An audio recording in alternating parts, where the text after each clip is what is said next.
this man do in 28 seconds? That's a silly laughter coming. Who's sniggering at the back of the class? He's Scottish. His name is Robert Liston. 19th century. 19th century? He's a surgeon. He's a surgeon, famed for his speed. He could amputate a leg in 28 seconds. That's too quick. Yeah. I can do it quicker, actually. Don't What's that, half a second? No, but you have to tie all the veins together. Oh, you've got to finish the job. Yeah, well, you've got to finish it off. His catchphrase was, "Time me, gentlemen."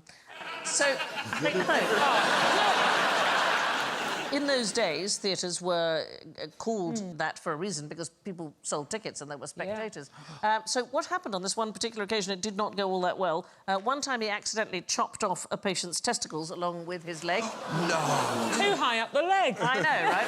It's not too high. On one occasion, he was doing the amputation, so you have to imagine he has to be fast because there's no anaesthetic. Yeah. He brought the knife down. He managed to sever 3 of his assistant's fingers. And as he brought it back up, he slashed the cloak of a spectator. The patient and the assistant both died later of gangrene. Their wounds became infected. And the story is that the spectator died of fright because he thought he had been stabbed. It is the only operation on record with a 300% mortality rate. Did he lose his licence? No, darling, people queued up to see him. They absolutely did. Because his mortality rate was 1 in 7. And 1 in 7? Well, the average was 1 in 4. So, you know. But the idea that people don't make mistakes now, let me tell you.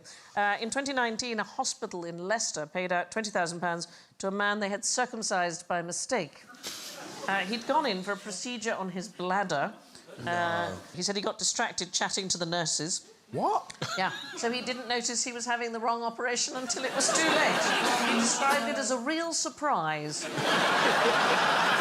20 grand, though. The... I'd take it. Yeah. Proximity. So, Alan, I want to ask you... She's only just got casters. Stop now, can't you? Am I close enough to trigger your reaction bubbles? Without a shadow of a doubt. Yeah. Is it uncomfortable at all? No, just feeling it now. Yeah. So why is it uncomfortable? Does anybody... No, don't go. We were so close. Anybody know why that might be uncomfortable? But, proximity. Yeah, it is. It's the study of proxemics. It's the discipline of studying the space that we keep between ourselves. So, the founder of it is a US cultural anthropologist called Edward Twitchell Hall. You're on. There are 4 main zones, and you can see it up here. First of all, we have the public space. That is the distance at which you are comfortable. No, there's zone 6 addressing... as well. Oh, yes, that's true. So the distance at which you feel comfortable addressing a crowd. Then there is social distance. That's where I would interact with my acquaintances. And then there is personal distance, which is coming up to 4 feet. So that's for friends and family. Now, I'm going to pick you. This is intimate distance, OK?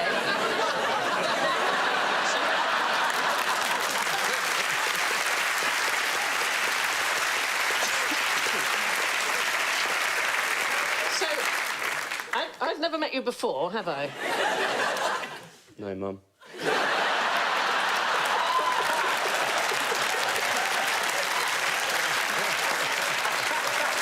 Ladies and gentlemen, my son, Theo.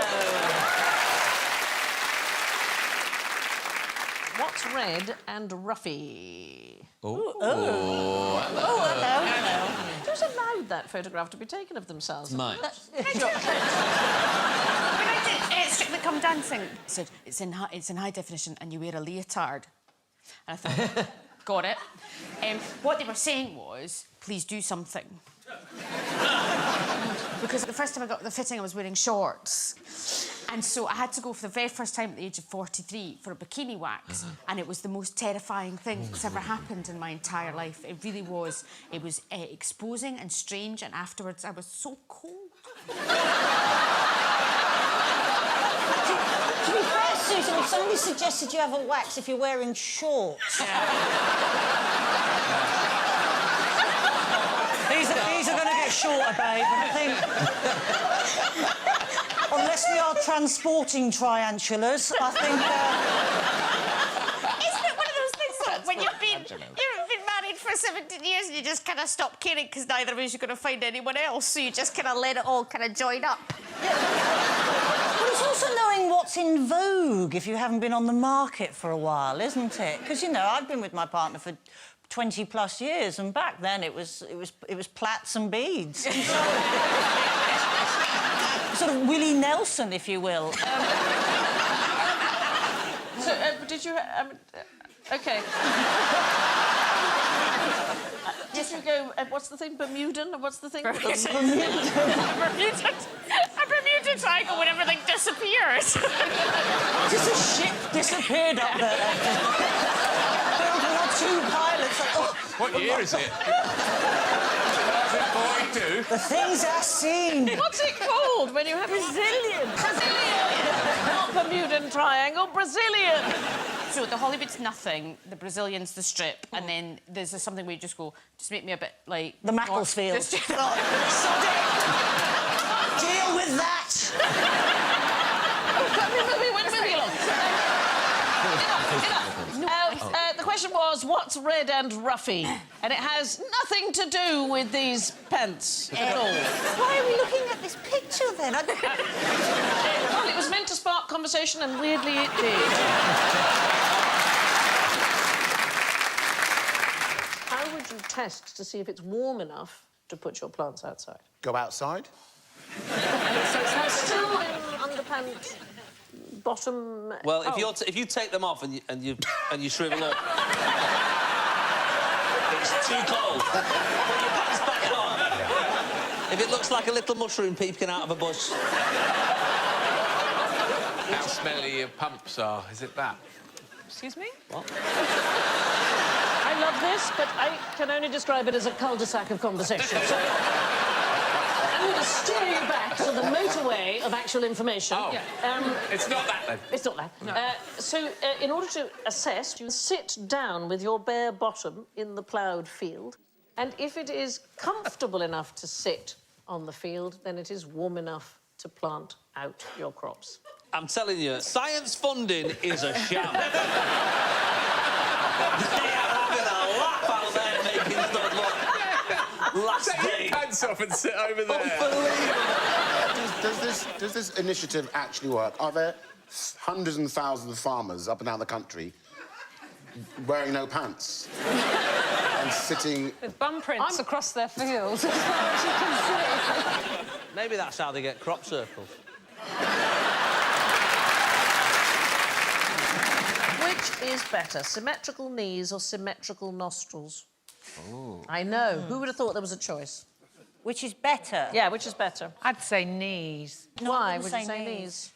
To have your face exactly the same on both sides Is would weird. actually be really odd, wouldn't it? Yeah. No, I thought the height of beauty was having a symmetrical face. OK, let's have a look at ourselves with symmetrical faces. Oh, God. Here we are.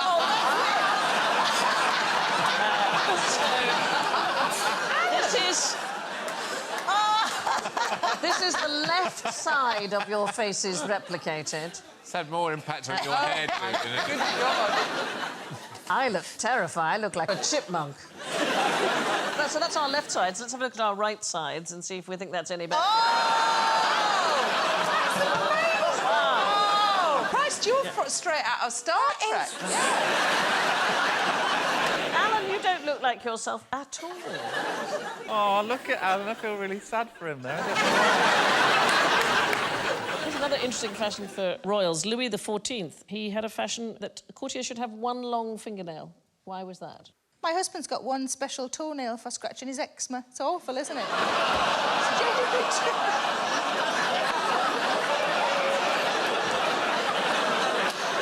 that the sort of thing you're after?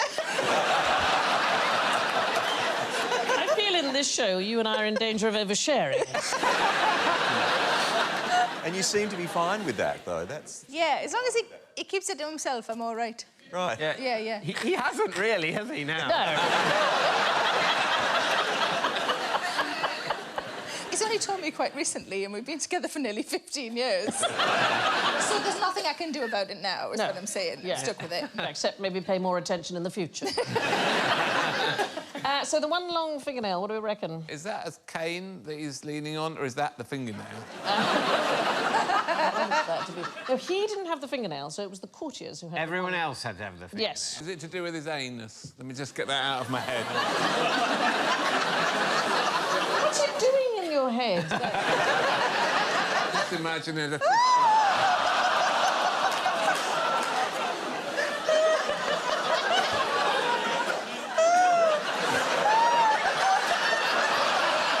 That is your takeaway from this show. Yeah.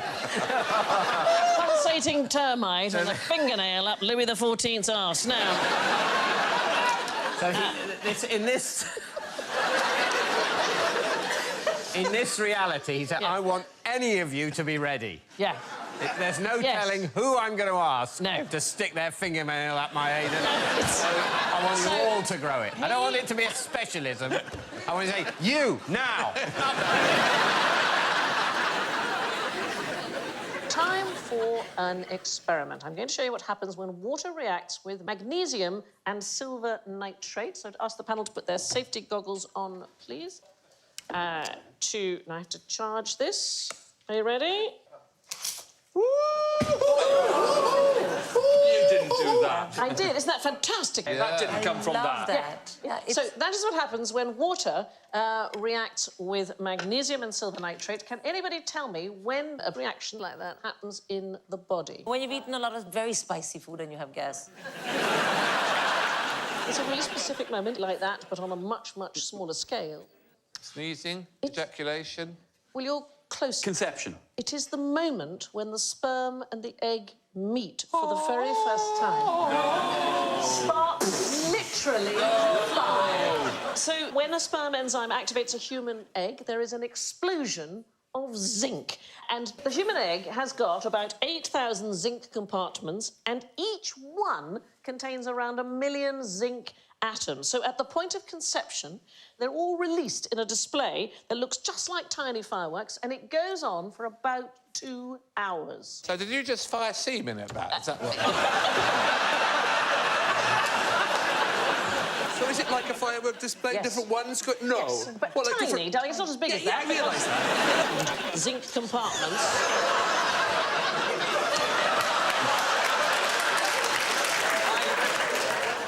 OK, we're going to have another go, but I'm going to let you all have a go. I'm a 50-year-old man. That's a bit far away. Are you ready? Yeah, I'm so ready. Ready? Pull it out now, as it were. What do we do? 3, 2, 1, fire! Come on, boys!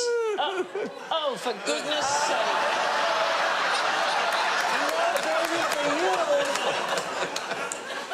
How was it for you?